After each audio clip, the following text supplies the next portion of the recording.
What's up guys, Jay here with Tap and Turn Gaming, and welcome to my deck tech for my Alesha Who Smiles at Death Tiny Leaders EDH deck tech. So first and foremost, let's take a look at Alesha, however you want to say it, and see what she does exactly. So she's a 3-cost 3/2 with first strike, so that's pretty cool on its own. But what's really cool about her is whenever she attacks, you may pay a hybrid white-black and a hybrid white-black. If you do, return target creature card with power 2 or less from your graveyard to the battlefield, tapped and attacking. So more or less, she will resurrect any creature out of my grave, or just about any creature out of my graveyard when she attacks, because most of my creatures are going to meet that 2 or less power stipulation, with it being a Tiny Leaders deck. So I think she'll be a really potent general in Tiny Leaders. So, but that's more or less what she does. So on to the rest of the deck. Just throwing it out there, you guys might notice as I'm going through these cards that a lot of the cards are in different colored sleeves. The reason for that being is I still haven't acquired all of the cards that I need for this deck. So I've taken cards just temporarily out of other decks to be able to film the deck tech for this deck for you guys. So that's why I have different colored sleeves. But anyways, next up is my land base for this deck. And here are the lands that produce black and red. So we got Dragon Skull Summit. We got Blackcleave Cliffs, Sulphurous Springs, and Blood Crypt. Next up are my lands that produce red and white: Sacred Foundry, Clifftop Retreat, Windscarred Crag, and Battlefield Forge. Next are my lands that produce black and white: Scoured Barrens, Isolated Chapel, Godless Shrine, and Caves of Koilos. Next are my lands that produce all 3 of my colors: Command Tower, obviously, and Nomad Outpost. Then I have my one kind of tech land, I guess you can call it, Vault of the Archangel. I can pay 2, a white and a black, and tap it to give my creatures Death Touch and Lifelink, so that seems pretty damn solid to me, especially for Tiny Leaders. And the rest of the land base is just basics, just one of each: 1 mountain, 1 plains, and 1 swamp. So that's my land base for this deck. Moving on to my non-creature spells. First up is my 1 artifact that I run, Strionic Resonator. Being able to resurrect a creature with Alesha when she attacks is really cool. Being able to copy that ability with this to get a second creature out of my graveyard with her tapped and attacking is even better. So that's why I run Strionic Resonator. Lets me copy her triggered ability. Next are my enchantments. Attrition. Being able to sacrifice a creature to destroy a target non-black creature is pretty damn solid. You know, especially seeing as if I have Alesha on the board and I start attacking, I can just resurrect those creatures that I sacrificed away to kill something. So, pretty solid enchantment. Mardu Ascendancy. 3-cost enchantment, 1 red, 1 white, 1 black. Whenever a non-token creature I control attacks, I get a 1/1 red goblin creature token onto the battlefield, tapped and attacking. Then I can sacrifice this to give creatures I control +0/+3.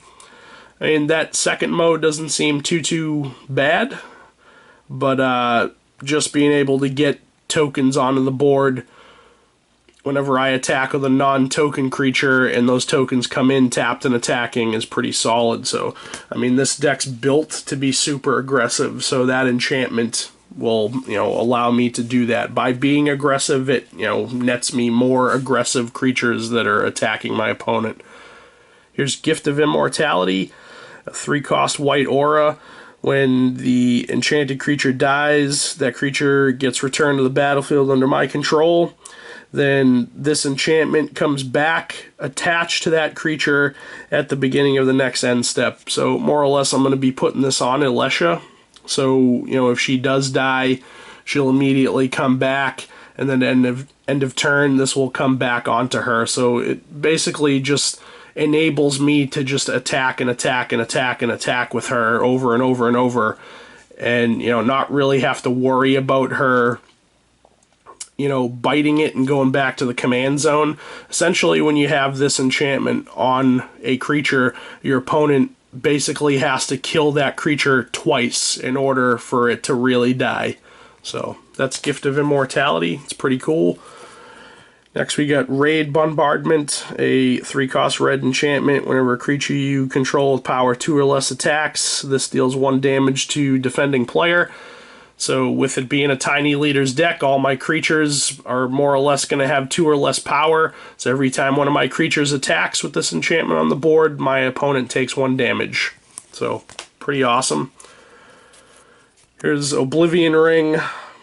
When it comes in, exile another non-land permanent, and then when Oblivion Ring leaves play, that permanent comes back to play under its owner's control. So more or less just white removal there. Here we have probably my favorite non-creature spell in the deck, Break Through the Line. It's a new card from Fate Reforged. It's a 2-cost red enchantment where you can pay 1 red to give target creature with power 2 or less haste and unblockable until end of turn. So that's really, really good. If you're playing tiny leaders and you're playing red, you should probably be playing this card. This card's pretty bananas. You know, again, with it being a tiny leader's deck, a lot of your creatures are going to fall into that 2 or less power bracket. So being able to just pay a red to give that creature haste and make it so that it can't be blocked is just really, really amazing. Next up are my spells. Here we got Mortify, destroy target creature or enchantment, pretty basic there. Here we have my kind of sweeper-ish spell, Mizium Mortars. 2-cost red sorcery, deals 4 damage to target creature you don't control, or if you overload it for 6, it deals 4 damage to each creature you don't control. This kind of gets around that 3 or less mana cost stipulation for tiny leaders, because the actual converted mana cost of this card is 2. You just may cast this card for its overload cost instead. So it still does fall into that bracket of converted mana cost 3 or less. So pretty solid card to be playing in tiny leaders, I would say. It will probably one-sidedly wipe your opponent's board, because with all their creatures being 3 or less mana cost, not a lot of them are probably going to have 4 or more power. So, and lastly, for my non-creature stuff, we have Return to the Ranks, a 2-cost white sorcery with X, and you can convoke it as well, so that's pretty sweet. But you get to return X target creature cards with converted mana cost 2 or less from your graveyard to the battlefield. So again, with it being tiny leaders, a lot of my creatures are going to fall into that bracket. This is 2 or less mana costs, so you know, I could easily resurrect a whole bunch of creatures out of my graveyard with this card straight onto the battlefield. So pretty sweet card. Okay, and next up we'll take a look at my creatures. So when I built this deck, I wanted to build it as a warrior tribal deck. So that's more or less what I did. So let's take a look at my creature base. First up we have Adaptive Automaton. 3-cost 2/2. When he comes in, choose a creature type. Obviously going to be warriors. He's the chosen type in addition to his other types. And other creatures you control, of the chosen type get +1/+1. So he's more or less an anthem effect for all my warriors, and he becomes a warrior himself when he comes into play. So, well, granted that I choose warriors when he comes in. So that's Adaptive Automaton. Here we have Ash Zealot. 2-cost 2/2 with first strike. Whenever a player casts a spell from a graveyard, this will lightning bolt that player. Probably not a lot of spells will get cast from a graveyard in Tiny Leaders. This card's actually kind of like a placeholder right now for another card that I just actually didn't have at all to kind of take out of another deck to fill into this deck for the time being until I get the cards for this deck. This card's actually supposed to be Markov Blade Master, but I just need to grab one of those. But Ash Zealot kind of, you know, fits the slot decently for now. Here we have Blood-Soaked Champion, 1 cost 2/1 that can't block, and I can pay 1 and a black to res him from my graveyard back onto the battlefield if I attacked with a creature this turn. Very easy stipulation to meet with this deck. There's Figure of Destiny, 1 cost 1/1. You can pay a hybrid red-white to make it a 2/2 Kithkin Spirit. Then you can pay 3 hybrid red-white, and if it's a spirit, it becomes a 4/4 Kithkin Spirit Warrior. Then if you pay 6 hybrid white-red, if it is a warrior, it becomes an 8/8 Kithkin Spirit Warrior Avatar with flying and first strike. So it doesn't start off as a warrior, but it can become a warrior, so I felt like it was a pretty good addition for the deck. Plus, if you get it to that final mode and it's an 8/8, you know, that's bad news for your opponent. Here's Herald of Anafenza, 1 cost 1/2 with Outlast for 2 and a white. Outlast will put a +1/+1 counter on this creature when you activate it, and then whenever you activate its Outlast ability, you put a 1/1 white warrior creature token onto the battlefield, so pretty sweet. Here's Mardu Woe Reaper, a 1 cost 2/1. When he or another warrior enters the battlefield under your control, you may exile target creature card from a graveyard. If you do, gain 1 life. So graveyard hate and life gain. It's pretty nice. Here's Battle Brawler, 2 cost 2/2. As long as you control a red or white permanent, he gets +1/+0 on first strike. Very nice. Here's Chief of the Edge, a 2 cost 3/2. Other warrior creatures you control get +1/+0. So pumping all my other warriors' attack stat is nice. And here's Chief of the Scale, basically the exact opposite of Chief of the Edge. Gives all your other warriors +0/+1. Here's Goblin Kaboomist, 2 cost 1/2. At the beginning of your upkeep, you get a colorless artifact token named Landmine onto the battlefield. With pay a red, sacrifice this artifact. It will shock target attacking creature without flying.